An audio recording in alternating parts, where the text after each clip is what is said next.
Moment fort de sport à la piscine Nayadolis de Valette avec la présence du champion olympique de natation Fabien Gillot. Au programme rencontre échange le matin au cinéma Le Cep et l'après-midi Fabien Gillot en compagnie des enfants, suivi d'un 400 mètres en face aux adhérents de la piscine et pour terminer un 100 mètres entre Fabien Gillot et l'équipe de la piscine Nayadolis. Alliance entre le sport et le plaisir partagé. Un bon moment de partage avec une communauté de communes qui a investi autour d'une piscine pour faire en sorte d'apprendre à nager aux plus jeunes et de faire vivre le bassin avec de nombreuses activités. Et ensuite une bonne après-midi dans l'apprentissage de la natation et pourquoi pas un jour un petit champion qui viendra de cette piscine. J'ai vu que vous étiez proche des enfants, c'est important pour vous la transmission ? Oui, bien sûr, on a tous rêvé devant notre poste de télévision, j'ai certains idoles, on m'a appris à nager, j'ai passé des caps dans ma carrière avec des mots d'anciens nageurs qui ont pris le temps de m'aider, donc c'est à mon tour de le faire maintenant. Notamment pour surmonter les obstacles, notamment la peur de l'eau ? Ouais, voilà, plus jeune, ouais, exactement. Ouais, moi j'avais peur de l'eau, donc comme quoi, hein, rien n'est écrit d'avance, il suffit juste de faire en sorte d'affronter ses peurs et tout est possible. Est-ce que c'est difficile d'être comme ça l'ambassadeur, je dirais, de la natation en France, un peu partout ? Non, au contraire, c'est un honneur de pouvoir transmettre un message, de pouvoir faire rêver des jeunes et surtout en espérant que le monde de la natation, que les piscines continuent de se développer en France parce qu'on en manque encore cruellement. Sport de haut niveau certes, mais il ne peut se faire sans de vrais partenaires.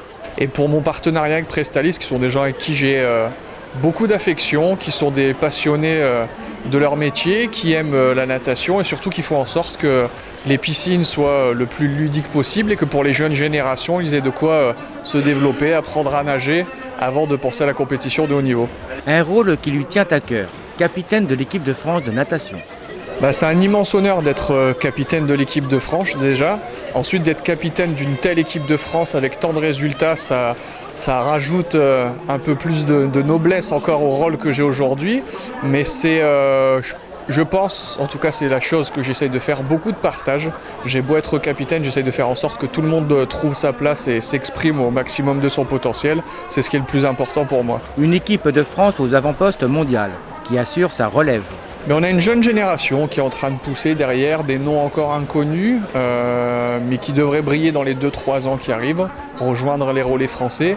Et ensuite, les plus grands noms comme Manodou, Agnel que vous connaissez continueront à tenir leur rang. Mais faisons attention, ne mettons pas la charrue avant les bœufs. On est à 18 mois des Jeux Olympiques, on rentre dans une période de travail très difficile. Donc on va faire comme on a toujours fait depuis maintenant plusieurs compétitions, rester humble, continuer de travailler en espérant que ça continue de nous sourire. Pleine satisfaction du côté de la communauté de communes de Valette, malgré quelques regrets. Ravi. Depuis 7h30 ce matin, on a la chance d'être à côté de ce monsieur qui s'appelle Fabien Gillot, capitaine de l'équipe de France, multiples médailles dans le monde entier, qui est un garçon qui nous a fait ce matin une conférence avec une leçon de vie, d'humilité impressionnant. Je regrette par contre que les clubs n'ont pas plus répondu en termes de présence, que je pense que là malheureusement c'est une façon d'apprendre avec ce genre de personnage, puisque c'est des heures d'entraînement, c'est des heures d'une simplicité énorme quand on est champion olympique, quand on bénéficie de tous les titres mondiaux et européens, qu'on est présent dans notre pays, c'est hyper flatteur pour nous et c'est important d'être là. Donc nous on y était, certains n'ont pas répondu présent malgré les invitations qui avaient été adressées, mais c'était vraiment ce matin une conférence remarquable d'humilité, de simplicité et de spontanéité. Absolument génial. Donc c'est plus que du sport ? C'est plus que du sport. Alors, il nous a bien expliqué, Fabien fait une discipline sportive effectivement individuelle qui est la natation, qui est extrêmement rigoureuse. Par contre, lui, l'esprit d'équipe, il l'a. On n'est pas capitaine de l'équipe de France de natation comme ça. Il nous a expliqué tout l'engouement, toute cette préparation psychologique auprès des athlètes de haut niveau. Et c'est un véritable travail de longue haleine. C'était remarquable ce matin, remarquable. Quant à cet après-midi, le succès populaire, on le voit. Je pense qu'il s'est montré à disposition des enfants. Déjà, je pense que pour lui, c'est la priorité. Leur accorder 5 minutes de son temps, pour lui, c'est sa source de vie. Je trouve ça exceptionnel. Tout à l'heure, je disais en concluant qu'on a rencontré un sportif qui est un monsieur de la natation française, mais au-delà de monsieur, c'est un type qui a la tête bien pleine, qui est abordable, gentil, et c'est un monsieur avec un grand M. Un passage de 25 mètres.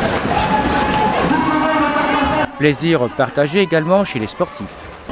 Alors c'était vraiment fantastique, c'est un vrai plaisir de rencontrer un champion et un homme de cette valeur et qui tient un discours sur le sens de l'équipe et la cohésion qui est vraiment très très intéressant. On sent que c'est un passionné. Le feeling avec les enfants dans l'eau, ça s'est passé vraiment tout seul, c'était vraiment très très agréable. C'est un grand moment et puis nager contre lui c'est quelque chose d'extraordinaire. Même s'il nous a largement battu, c'est un vrai plaisir de voir la technique que peut avoir un homme dans l'eau. C'est impressionnant. C'est surtout la fluidité qui nous a impressionnés, je dirais. Oui, la technique de virage est impressionnante. Le temps, la sortie de l'eau après son plongeon, il est à plus de 15 mètres déjà. Enfin, c'est vraiment une souplesse, une espèce de glisse dans l'eau qui est vraiment exceptionnelle. C'est impressionnant à voir, vraiment fascinant à voir. Même si quand nous on est dans l'eau contre lui, on voit pas grand-chose. On voit que ses pieds finalement. Voilà. Petit souvenir pour clôturer la journée avec la remise de la médaille de la ville.